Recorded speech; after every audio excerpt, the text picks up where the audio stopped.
Command chaining and redirection are powerful tools to combine commands and manage input, output, and error of commands. Chaining allows us to run multiple commands in sequence. We can use semicolon, logical AND, logical OR, and pipe. Let's explore how and when to use them. Chaining using semicolon.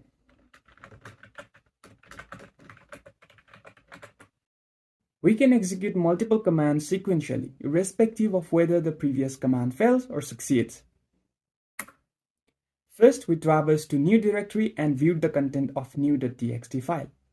Remember, while using semicolon, failures in one command do not block the execution of subsequent command.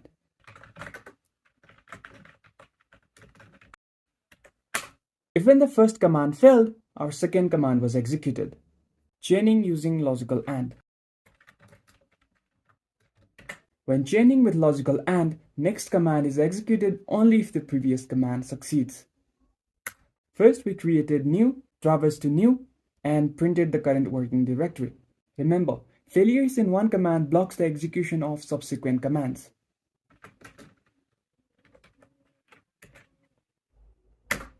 Since first command failed, our second command was not executed. Chaining using logical OR. When using logical OR, next command is executed only if the previous command fails. First command was executed successfully, so next command was skipped.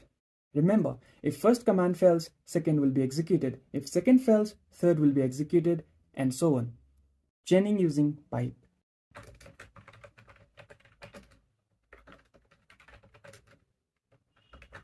This is interesting. Using pipes, we can pass output of one command as the input to another command.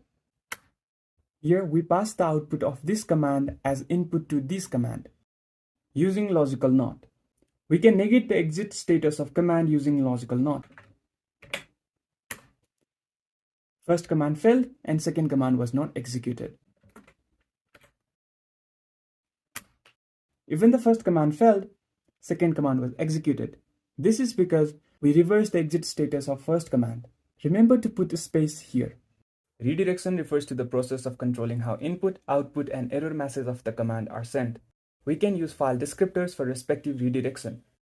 0 for standard input, 1 for standard output, 2 for standard error. By default, command takes input from keyboard. To change this default, we can use input redirection, here document, and here string. Let's explore how and when to use them. Input redirection.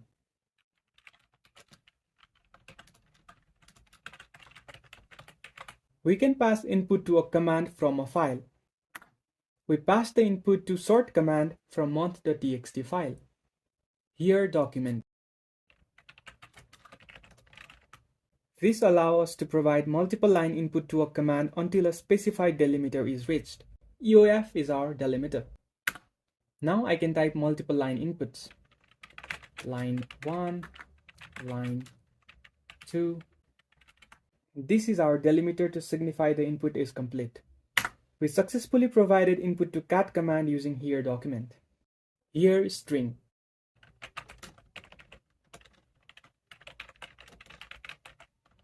This allows us to pass single string as an input to a command, making it ideal for quick one-line input. We passed single string to cat command using here string operator. By default, command sends output to terminal. We can use output redirection and append output to change this default. Let's explore how and when to use them. Output redirection. Using output redirection, we can redirect standard output to a file.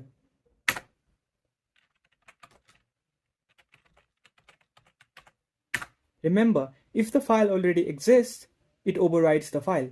Append output.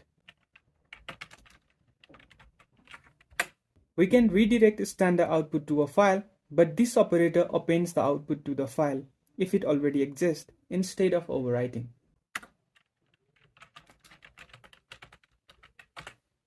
New output is appended. By default, command sends error to terminal. We can use error redirection and append error to change this default. Let's explore how and when to use them. Error redirection. We can redirect error to file. Remember, this overrides the file.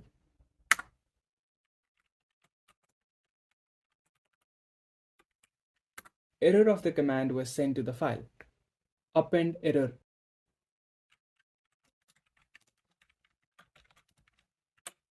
This appends the error if the file already exists instead of overwriting the file. We can see this append the error instead of overwriting the file. Both output and error redirection.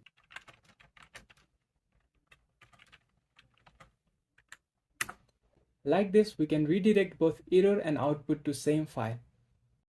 This is a quick summary. Please go through the readings I have provided in the description below. Thank you for watching.